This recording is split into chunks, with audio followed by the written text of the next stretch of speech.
भारत को गुलामी की बेड़िया पहनाने में ईस्ट इंडिया कंपनी का महत्वपूर्ण नाम है। इसी कंपनी ने मुगल बादशाह से व्यापार करने का अधिकार हासिल किया और तमाम तिक्रमों के दम पर धीरे धीरे देश को गुलाम बनाते चला गया। 1857 के बाद ब्रिटिश साम्राज्य ने भारत का नियंत्रण अपने हाथों में ले लिया था, लेकिन उसके पहले करीब 2 सदियों तक इस कंपनी ने भारत पर शासन किया था। 15 अगस्त 1947 को आजादी मिलने के बाद से अब तक की यात्रा बड़ी रोचक रही है। इन 75 सालों के दौरान भारत एक बड़ी आर्थिक ताकत बनकर उभरा है। भारत की बढ़ती आर्थिक हैसियत का अंदाजा इस बात से लगाया जा सकता है कि जिस ईस्ट इंडिया कंपनी ने भारत को गुलाम बनाया था, आज एक भारतीय बिजनेसमैन ही उस कंपनी का मालिक बन बैठा है। ईस्ट इंडिया कंपनी का नाम भला कौन भारतीय नहीं जानता होगा। जिस किसी ने 8वीं से 10वीं तक भी इतिहास पढ़ा है, उसे इस कंपनी का नाम भली भांति ज्ञात होगा। यहाँ तक कि जो लोग कभी स्कूल नहीं गए, वे भी कंपनी राज के नाम से ईस्ट इंडिया कंपनी से अवगत हैं। 17वीं शताब्दी की शुरुआत में यानी 1600 ईस्वी के आसपास भारत की जमीन पर पहला कदम रखने वाली इस कंपनी ने सैकड़ों साल तक हमारे देश पर शासन किया।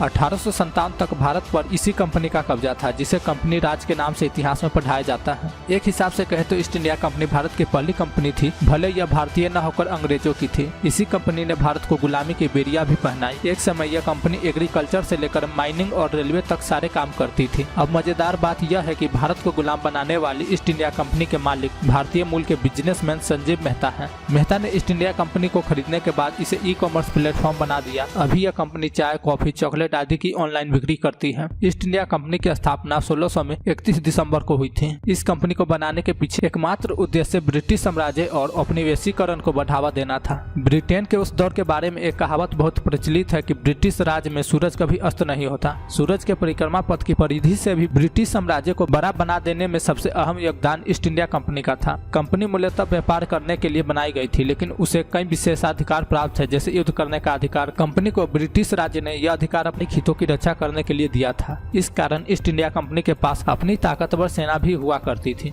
1600 के दशक के दौर में साम्राज्यवाद और व्यापार की होड़ में स्पेन और पुर्तगाल का जलवा था। ब्रिटेन और फ्रांस इसमें देर से उतरे थे, लेकिन तेजी से दबदबा बढ़ा रहे थे। पुर्तगाल के नाविक वास्को डी गामा के भारत आने के बाद यूरोप में बड़ा बदलाव आया। वास्को डी गामा अपने साथ जहाजों में भरकर भारतीय मसाले ले गया। यूरोप के लिए भारतीय मसाले अनोखी चीज थी। इन मसालों से वास्को डी गामा ने अकूत संपत्ति अर्जित की। इसके बाद पूरे यूरोप में भारतीय मसालों की महक पसर गई। भारत की संपन्नता के चर्चों ने भी पूरे यूरोपीय साम्राज्यवादी देशों को यहाँ दबदबा बनाने के लिए प्रेरित किया। ब्रिटेन की ओर से यह काम किया ईस्ट इंडिया कंपनी ने। इस कंपनी को पहली सफलता हाथ लगी थी पुर्तगाल का एक जहाज लूटने से, जो भारत के मसाले भरकर ले जा रहा था। ईस्ट इंडिया कंपनी को उस लूट में 900 टन मसाले मिले। इसे बेचकर कंपनी ने जबरदस्त मुनाफा कमाया। यह उस समय की पहली चार्टर्ड ज्वाइंट स्टॉक कंपनियों में से एक थी। यानी कहे तो अभी के शेयर मार्केट में लिस्टेड कंपनियों की तरह कोई भी इन्वेस्टर उसका हिस्सेदार बन सकता था। लूट की कमाई का हिस्सा कंपनी के इन्वेस्टर्स को भी मिला। इतिहास की किताबों में बताया जाता है कि लूट से किए गए पहले व्यापार में ईस्ट इंडिया कंपनी को करीब 300% का जबरदस्त मुनाफा हुआ था।